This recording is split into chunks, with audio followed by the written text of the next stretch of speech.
চলে এসেছি নতুন একটা রান্না নিয়ে। সেটা বানাবো ইলিশ পোলাও। আমার হাতে দেখতে পাচ্ছ গোবিন্দভোগ চাল আমি ধুয়ে নিয়েছি। এইবার এটা বানাতে কি কি লাগছে সেগুলো আমি তোমাদের এক এক করে বলে দেবো। দেখো, চেরা কাঁচা লঙ্কা, আধখানা জায়ফল, কুচো করা নারকোল, আর নারকোলের দুধও আমি ব্যবহার করব, আর ঘি, নুন, চিনি দেবো স্বাদ মতো, আর আদা জিরে বাটা, আর গোটা শুকনো লঙ্কা, তেজপাতা, হলুদের গুঁড়ো, আর কাজু কিশমিশ। আর আমি হামালদিস্তায় কিছুটা গরম মশলা ঠুকে নিয়েছি, এইটা দেবো। আর তোমরা ঝরঝরে পোলাও কিভাবে বানাবে সেটা আজকে দেখলেই বুঝতে পারবে। আমি চাল নিয়েছি 4 কাপ, সেই কাপের মাপেই আমি জলও নিয়ে নেবো তার ডবল 8 কাপ, তাহলেই ঝরঝরে হবে। তাহলে বন্ধুরা আমরা রান্নায় ফিরে আসবো। আমি হলুদের গুঁড়ো, চালটা ধুয়ে নিয়েছি প্রথমে, হলুদের গুঁড়ো দিয়ে, ঘি দিয়ে, আর আদা জিরে বাটা দিয়ে এটাকে মাখিয়ে আধ ঘন্টা রেখে দেবো। তার ঘি দেবো, কিছুটা আদা জিরে বাটা এর মধ্যে দেব, দিয়ে হাত দিয়ে আমি এটা মেখে নেব। আমি এবারে কড়া বসিয়ে দিয়েছি। আজকে আমি বড় কড়াই করব, তাহলে তোমরা এটা ভালো করে বুঝতে পারবে। আমি এবার রাইস ব্র্যান অয়েল দেবো কিছুটা, তার সাথে ঘি দেব।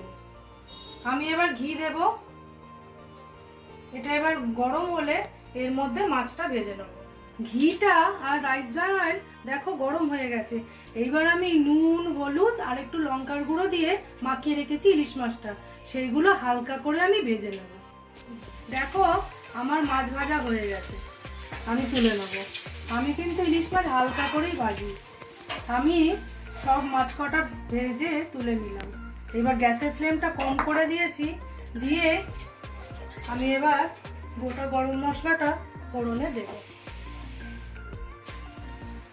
তার সঙ্গে শুকনো লঙ্কা, তেজপাতাটাও দিয়ে দেবো, কুচনো নারকোলটা দিয়ে দেবো। গ্যাসের ফ্লেমটা এবার বাড়িয়ে দেবো, দিয়ে ভাজা করে দেবো। দেখো হালকা করে আমার নারকোলটা ভাজা হয়ে গেছে।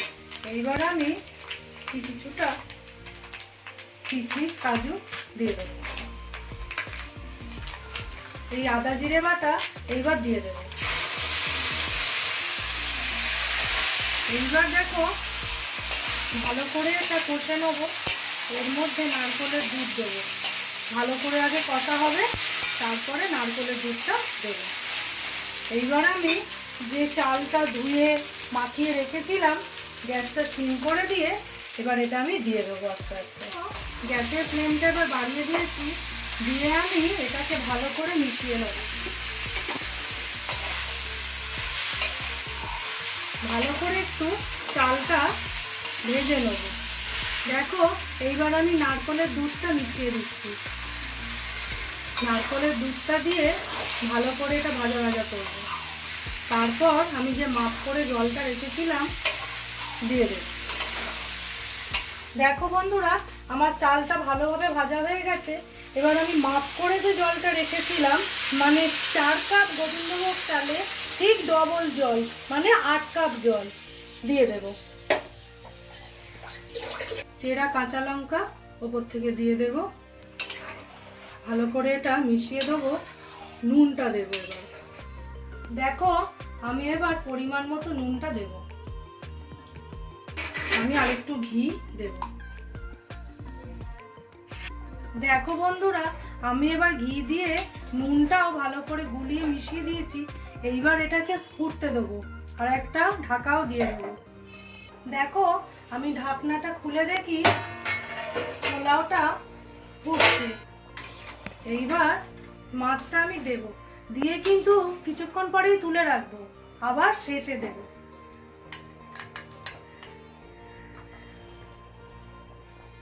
তেলটাও দিয়ে দিচ্ছি। এবার আমি আবার ঢাকনাটা চাপা দিয়ে দেবো। আমি ঢাকনাটা খুলে দেখো বন্ধুরা ইলিশ মাছ তো তাড়াতাড়ি হয়ে যাবে সেদ্ধ, ওই জন্য আমি চাল থেকে তুলে নিচ্ছি। এবার চালটা সেদ্ধ হয়ে যাবার পর মাছটা আরেকবার দেব। দেখো বন্ধুরা জলটা কিন্তু শুকনো হয়ে গেছে। এইবার আমি জায়ফলটা উপর থেকে গ্রেট করে ছড়িয়ে দেবো, আর চিনিটাও দেব। চিনিটা দিয়ে দেব, জায়ফলটা দিয়ে দেবো, দিয়ে ঢাকা চাপা দিয়ে আরো 5 মিনিট মতো আমি রান্না করব। দেখো আমি উপর থেকে চিনিটা আর জায়ফলটা গ্রেট করে দিয়েছি। তোমরা মনে করছো এটা একটু কাদা কাদা, কিন্তু এটা ঠিক হয়ে যাবে। দেখো বন্ধুরা, আমার পোলাওটা হয়ে গেছে। এবার একটু ঠান্ডা হতে দেব। আমি এবার এটাকে ঢাকনা দিয়ে মিনিট 10 এরম অবস্থায় রেখে দেবো। তারপর ফিরে আসবো তোমাদের। ইলিশ মাছগুলো উপর থেকে আমি এরকমভাবে দিয়ে গ্যাসটা অফ করে মিনিট 5 কি 10 মিনিট মতো আমি ঢাকনা দিয়ে রেখে দেবো। ঢাকনাটা খুলে নিয়ে আমি এবার ইলিশ পোলাওটা ভালো করে নেড়ে এবার আমি থালায় তুলে গরম গরম ইলিশ পোলাও পরিবেশন করব। দেখো কিরম ঝরঝরে হয়েছে। এইবার আমি থালায় তুলে নিচ্ছি, দিয়ে আমরা গরম গরম খাওয়া দাওয়া করব।